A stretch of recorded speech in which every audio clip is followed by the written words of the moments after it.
बिस्मिल्लाहिर्रहमानिर्रहीम। अज़ीज़ बच्चों, आज हमने एक नए टॉपिक का आगाज़ करना है। इलेक्ट्रॉनिक्स के मतलब आप पढ़ रहे हैं और इलेक्ट्रॉनिक्स की जो डेफिनेशन है उससे बखूबी आप आगाह भी हैं, जानते हैं। और इससे पहले जो है वो मुख्तलिफ डिवाइसेस को भी हमने स्टडी किया। उसमें सबसे आम जो डिवाइस है जिसको CRO कैथोड रेज ऑसिलोस्कोप कहते हैं, उसको हमने समझा है। अभी जो है वो हमारा जो टॉपिक है वो एनालॉग एंड डिजिटल इलेक्ट्रॉनिक्स, ठीक है जी।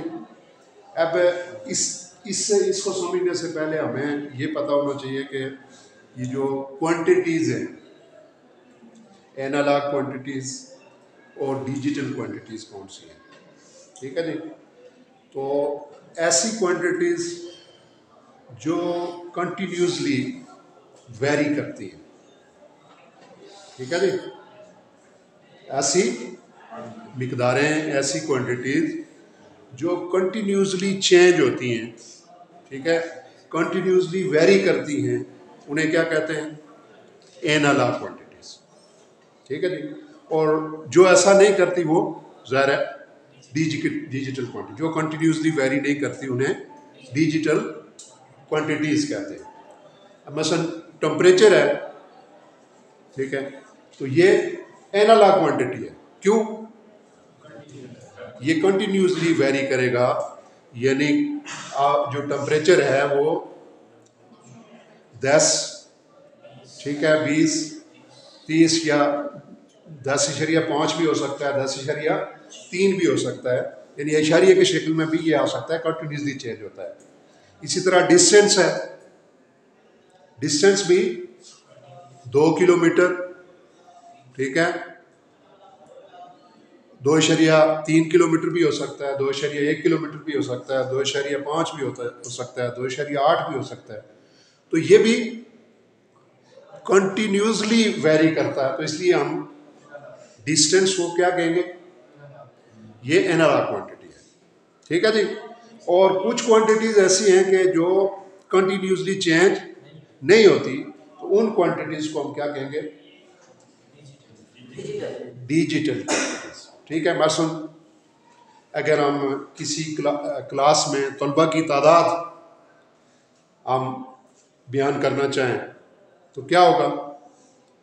वो तो या 10 होगी या 20 होगी या 15 होगी, ठीक है। उसमें जो दरमियान वाली क्वांटिटीज़ हैं, वो जो मिकदार है वो नहीं आएगी कभी इशारे की शक्ल में। हमने ये नहीं कह सकते कि किसी क्लास में 10.5 स्टूडेंट हैं, 10.3 स्टूडेंट हैं। तो ये ऐसी क्वांटिटीज़ जिनको हम डिस्क्राइब करने के लिए डिजिट्स का इस्तेमाल करते हैं, उन्हें डिजिटल क्वांटिटीज़ कहते हैं। और ये कंटिन्यूसली वेरी नहीं करती, इनमें कोई चेंजिंग जो है वो कंटिन्यूसली नहीं आती। तो इसी से फिर सिग्नल भी दो तरह के हैं। यहाँ ये आपके सामने इसकी डायग्राम मौजूद है। ये जो सिग्नल है ये देखिए कंटिन्यूसली चेंज होता है, कहीं से कोई मिसिंग नहीं है, कंटिन्यू ये बढ़ता है, कम होता है, फिर नीचे आता है, ऊपर जाता है, फिर इस तरह ये कंटिन्यूसली चेंज होता है। तो इस तरह का जो सिग्नल होता है उसको हम क्या कहेंगे? एनालॉग सिग्नल, ठीक है जी। और इसी तरह ये नीचे जो डायग्राम आपके सामने है, इसमें आप ये देख सकते हैं कि फर्ज किया ये कोई बैटरी को हम जाहिर कर रहे हैं, तो ये 5 वोल्ट बैटरी है, ठीक है। अब देखें यहाँ दरमियान में स्पेस मौजूद है, कंटिन्यूसली चेंजिंग नहीं है, ये चेंजिंग को शो किया गया है, लेकिन कोई यानी दरमियान में स्पेस जो है वो हर जगह मौजूद है, ठीक है, कंटिन्यूसली चेंज नहीं हो रहा। तो ऐसा सिग्नल जो कंटिन्यूसली चेंज होता है उसे एनालॉग सिग्नल कहते हैं, जो कंटिन्यूसली चेंज नहीं होता उसको डिजिटल सिग्नल कहते हैं, ठीक है जी। तो इस एतबार से इलेक्ट्रॉनिक्स की भी 2 टाइप है, ठीक है जी। इलेक्ट्रॉनिक्स की 2 टाइप्स है, 2 बड़ी टाइप्स है। एक एनालॉग इलेक्ट्रॉनिक्स है, ठीक है जी, और एक डिजिटल इलेक्ट्रॉनिक्स है। अब एनालॉग इलेक्ट्रॉनिक्स क्या होता है? The circuit which process the analogue signal और एनालॉग क्वांटिटीज। ठीक है जी। ऐसा सर्किट जो एनालॉग सिग्नल को क्या करता है, प्रोसेस करता है, उसे क्या कहते हैं, एनालॉग इलेक्ट्रॉनिक्स कहते हैं। उसको क्या कहते हैं, एनालॉग इलेक्ट्रॉनिक्स कहते हैं। ठीक है। ऐसा सर्किट जो एनालॉग क्वांटिटीज को या एनालॉग सिग्नल को प्रोसेस करता है उसे एनालॉग इलेक्ट्रॉनिक्स कहते हैं, एनालॉग इलेक्ट्रॉनिक्स। ठीक है जी। मसलन ये जो वॉच घड़ियां हैं, जो पुरानी घड़ियां होती थी सुई वाली, तो वो एनालॉग वॉच है। ठीक है। तो आजकल जो वॉच हम इस्तेमाल कर रहे हैं ये डिजिटल है, डिजिटल वॉच है। ठीक है। अब जो वो एनालॉग वॉच थी उसमें लिमिट जो है वो 1 सेकंड थी। 1 सेकंड से कम जो है वो हम टाइम को मेजर नहीं कर सकते थे। ठीक है। लेकिन डिजिटल जो वॉच है उसमें आप सेकंड में और मिली सेकंड में भी टाइम को जो है वो मेजर कर सकते हैं। ठीक है जी। तो एनालॉग इलेक्ट्रॉनिक्स फिर क्या हुआ, the circuit which process the analog signal is known as analog electronics। ठीक है जी, एनालॉग इलेक्ट्रॉनिक्स। ठीक है जी। इसी तरह ये जो एनालॉग जो इलेक्ट्रॉनिक्स है उसकी जो माइक्रोफोन है, ठीक है जी, लाउड स्पीकर है, ठीक है जी, जो पुरानी जो वॉच है वो क्या है, एनालॉग इलेक्ट्रॉनिक्स से मुतल्लिक है। ठीक है जी। इसी तरह जो डिजिटल इलेक्ट्रॉनिक्स है, तो the circuit which process the digital signal. ठीक है जी। जो डिजिटल सिग्नल को प्रोसेस करता है उसे डिजिटल इलेक्ट्रॉनिक्स कहते हैं। ठीक है जी। तो डिजिटल इलेक्ट्रॉनिक्स कंप्यूटर आ गया। ठीक है, ये डिजिटल इलेक्ट्रॉनिक्स है। डिजिटल वॉच आ गई।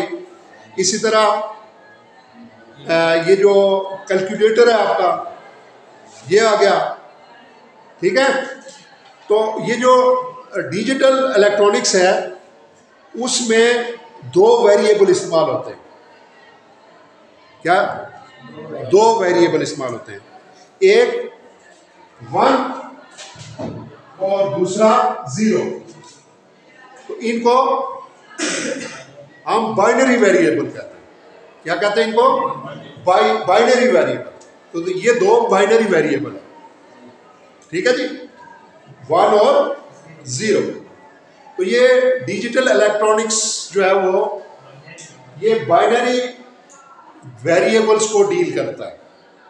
ठीक है। इसमें बाइनरी वेरिएबल्स इस्तेमाल होते हैं, 1 और 0। ठीक है जी।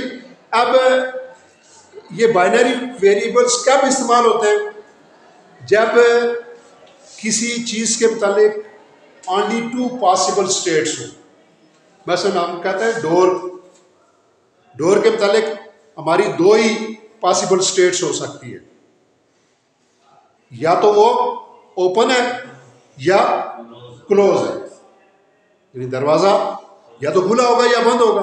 इन 2 में से कोई तीसरी पॉसिबल स्टेट इसकी नहीं है, 2 पॉसिबल स्टेट। तो ऐसी चीज़ें जिनके मुतालिक जो है वो 2 ही पॉसिबल स्टेट्स हो सकती है, तो उनके मुतालिक जो है वो ये 1 और 0 जो है वो डिजिट्स इस्तेमाल होते हैं। मसलन आप स्विच की अगर बात करें, स्विच क्या होता है? या तो ओपन होगा या क्लोज होगा, यही 2 सूरतें होंगी। ठीक है। बल्ब ऑन होगा या ऑफ होगा। तो इस तरह के जो वेरिएबल्स होते हैं उनको बाइनरी वेरिएबल्स या इनका एक बूलियन वेरिएबल का नाम भी इनको दिया जाता है। ठीक है। जिनके मुतालिक 2 पॉसिबल ओनली 2 पॉसिबल स्टेट्स ही हो सकती है। ठीक है जी। तो ये डिजिटल इलेक्ट्रॉनिक्स में 1 और 0। अब 1 किसको जाहिर करता है और 0 किसको जाहिर करता है, ये हमने देखना है। तो ये जो 1 है ये हमेशा क्लोज के लिए इस्तेमाल होता है और 0 से मेरा ओपन। ठीक है। अब ये जो आम हमारा जो टर्म है ना कि फलां चीज़ बंद है और फलां चीज़ खुली हुई है, ये उससे थोड़ा सा मुख्तलिफ है। वन से मुराद क्या है? क्लोज, ठीक है। और ओपन से मुराद जीरो, ठीक है।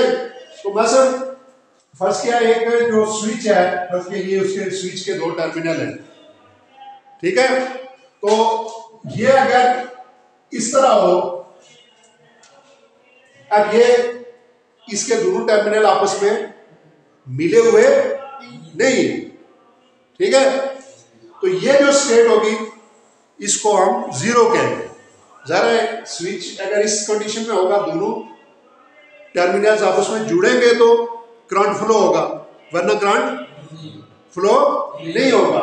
तो लिहाजा ये ओपन पोजीशन है, ये जीरो पोजीशन है, ये जीरो आ गया। अगर इसको हम इस तरह करने, ये इस तरह करने हैं, दोनों को मिला लें तो ये क्लोज हो जाए। यानी क्लोज की सूरत में, क्लोज की सूरत में क्या होगा?